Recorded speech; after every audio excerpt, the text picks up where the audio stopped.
Self-sabotage is a very common topic. A lot of people talk about it, and it seems like the whole notion is how can we stop self-sabotaging? Nobody really asks why do we self-sabotage and how we can use self-sabotage as information, as something that will tell us the path and is something we can use to reframe. Self-sabotage is one of the keys to helping you elevate to the next level.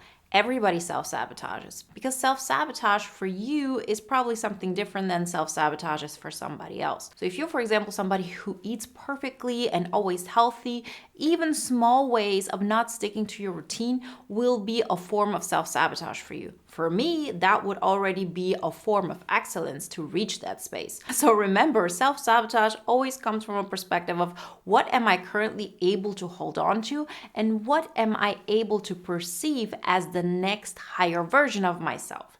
The difference between the next higher version of yourself and who you currently are, that's what we call self-sabotage. So let's reframe. Let's use self-sabotage as information that will help you to actually show up as the higher version of yourself so you can then also notice the next level of self-sabotage. Hopefully by then we will stop calling it self-sabotage because by definition it has a negative connotation, and just understand that it's information, feedback, and a guiding system that makes us aware of if we want to keep showing up like this or if you want to elevate to the next level. When it comes to our business, using self-sabotage as a reframe, using self-sabotage as information, as the next puzzle piece can be a real game changer. So before we get started, remember, if you haven't done this so far, to download the free poster on the Own Identity template. And if you want to take to the next level, then work with me one-on-one. All the information you need, you can find through the links in the description. Self-sabotage reveals patterns. So if you, for example, tend to overgive, you will also overgive in your business. Maybe you take on too much responsibility for any dynamic that you take on.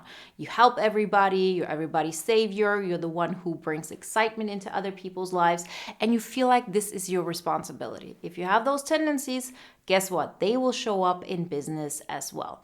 That's just how it goes. And being aware of that can help you, because overgiving in your business will actually cost you. It will keep you stuck. It will make people not appreciate what you offer, because people only know what they're willing to invest in if it's not freely given to them. That's just part of psychology. This is not something that has to do with morality or if you're good enough or whatever it is.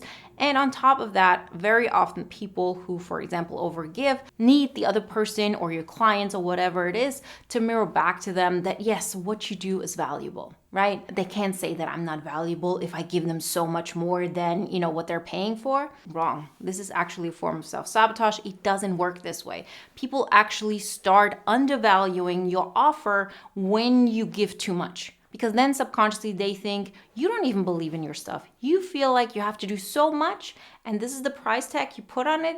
It can't be so good what you're offering if you need to overgive to that extent. All of that is happening on a subconscious level, but it's a form of self-sabotage, and becoming aware of it will help you get to the next level. If you avoid conflict, if you procrastinate, if you are perfectionist, all of this are forms of self-sabotage that give you information. They show you where your limits are at. They show you where you still outsource how you feel about yourself. And it shows you where your nervous system can hold on to the next level of your identity. Again, there is no judgment here. This is just information. Remember, what is a self-sabotage for one person can be a form of excellence for another person. And we all have our strengths. The only person that we can compare ourselves to is who we were yesterday. And of course, what seems like self-sabotage for you nowadays was a form of excellence for you maybe a year ago. That's just part of growth, and that's just a byproduct that we can understand without making it mean anything big. Don't make it about shame. So the feeling of shame has a very low frequency. And very often we can't really decide, are we going to feel ashamed about something or not? But you can approach shame with a little more conscious effort. If you know, every one of us carries shame. And when it comes to your business, shame will really play a huge role in you being able and willing to consciously build your business or stay hidden. Stay hidden from yourself, stay hidden to the next level of where you could go, visibility, and everything that entails. So again, let's really take the shame part out of it. And to some extent, you have to feel it. Because yes, you can reframe it, But if your body actually feels shameful about, not showing up the way you want, you're not just going to be able to think yourself through it or to reframe it solely. You also have to feel the shame. But then to understand every time you feel shame, it is just a sensation in your body. You can really ask yourself, where do I feel this? And stay with it as long as you can. For some people, thinking about certain things that evoke shame, they can only stay with that emotion for 5 seconds. Okay, next time, stay with it for 6 seconds. You don't have to, stay in that feeling forever. Everybody has a different capacity of how much shame they can maintain. But if you look at it from a bigger perspective, you understand that shame is just an emotion that is stored in your body. Radical self-forgiveness is like the ultimate goal in this sense. Not that we don't learn from our mistakes, but that we know, okay, that's just part of my journey. I'm okay with this. I use this as information and I grow from it. So when it comes to self-sabotage, at least consciously try to look at it as not something to be ashamed of. Everybody has self-sabotages. What you currently feel ashamed of, other people would be proud of. And this is just a way of growth. And the more we can remove this shame feeling out of it and get back into curiosity and understand, oh, how will that information help me guide myself to the next level, the easier we're going to forgive ourselves for past embarrassments and just understand ourselves better. Reduce the need for discipline. So one of the things that people say causes them to self-sabotage is a lack of discipline. So for example, if you're on a diet, oh, I actually ate the entire bag of chips. Or people say, okay, I have the self-sabotage of I didn't show up for my business consistently. So the lack of discipline is something that we should address head on. You don't need discipline, or even if you need discipline, you don't need a lot of it. It's actually the people who need the least discipline that are going to be the most disciplined. Meaning, if I don't have chips at home, I don't need that much discipline. I need more discipline if I have all the chips. If you haven't guessed it, I love chips. If you have a lot of chips around, you're going to eat them, right? So you actually need more discipline when you put yourself in environments that require you to have a lot of discipline. So if you have a chance to understand, okay, there's certain self-sabotages that are not happening because I'm not disciplined enough, how can I remove the need of discipline? If you have too much going on for you to be disciplined at your business, maybe it's better to actually remove some other things from your life. Maybe some friendships that are draining you, that are not really helping you be the person you want to be.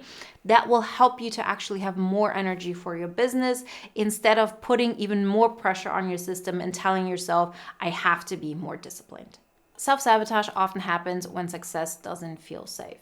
Any kind of success. It can be success in your business. It can be success in any other goal that you set in your life. It means that you have to hold on to that identity. When you're somebody who consistently shows up for their business, if you're somebody who consistently tracks their profits, sees how they can optimize their systems, somebody who continuously becomes that kind of person, that is a level of identity that you have to be able to hold on to. And a lot of people are afraid of that because it is too much pressure, it is too much visibility, it is just too much for the nervous system. And the goal is to create a success that is safe for your body. So this is one more example of why we have to take it slow. We have to build the capacity for our nervous system. We have to build it without overloading our system. When you slowly become more visible, when you become slowly more consistent, when you make better choices consistently, your nervous system has the capacity to grow in small ways and sustainable ways. And before you know it, the new level of visibility, the new level of success is an identity that your nervous system can hold on to. So remember, if you self-sabotage, that means that the higher version of you in this example, the more successful version of you in your business is too unsafe. It doesn't feel good enough for your body. So how can we build that capacity? We build that capacity by not overextending our system while doing it. Slow is smooth, smooth is fast. Solve the puzzle, don't attack yourself. If you feel guilty every time you catch yourself self-sabotaging, every time you're not able to show up consistently, every time you fall short of what you said you were going to be or show up as, you're going to consistently have negative talk. And if you consistently tell yourself you didn't keep the promises you made to yourself, you're not the person who you want to be. You actually anchor in that identity in yourself. Every identity can be changed. Change requires time, it requires effort, but once an identity is really set, it is that much harder to change it. So maybe right now you're in a place where it feels really hard to change your identity and you have this negative talk, but trust me, once you're able to build that identity and maintain it and consistently show up as that, it will be the easiest for you to stay with that identity. And so that being said, think of self-sabotages as puzzle pieces. Be curious, not judgmental. Don't attack yourself. Be gentle, be reaffirming, be kind towards you, right? It is a puzzle piece, it is a game, it's a level of curiosity. How can I use this information to show up more as the person that I want to be? The less negative emotion we attach to self-sabotage, the easier it is. Maybe even name it differently. Maybe say, oh, these are my patterns showing up. This is the old version of me that shows up. I give it love, I give it acceptance, and I ask myself, how can I use this information to build the new version of myself? It can become a game, and once it becomes a game, you really look at it way more lightheartedly, and it is something that brings you more joy than anxiety. Remember, if you want some more guidelines how to make it happen in your life, then download the free poster on the Own Identity template. And if you want to take it to the next level, then work with me 101. All the information you need, you can find through the links in the description. And if you want to watch another video now that is in alignment with today's topic, then check out the video you see on the screen right now. I'll see you in the next one. Bye, guys.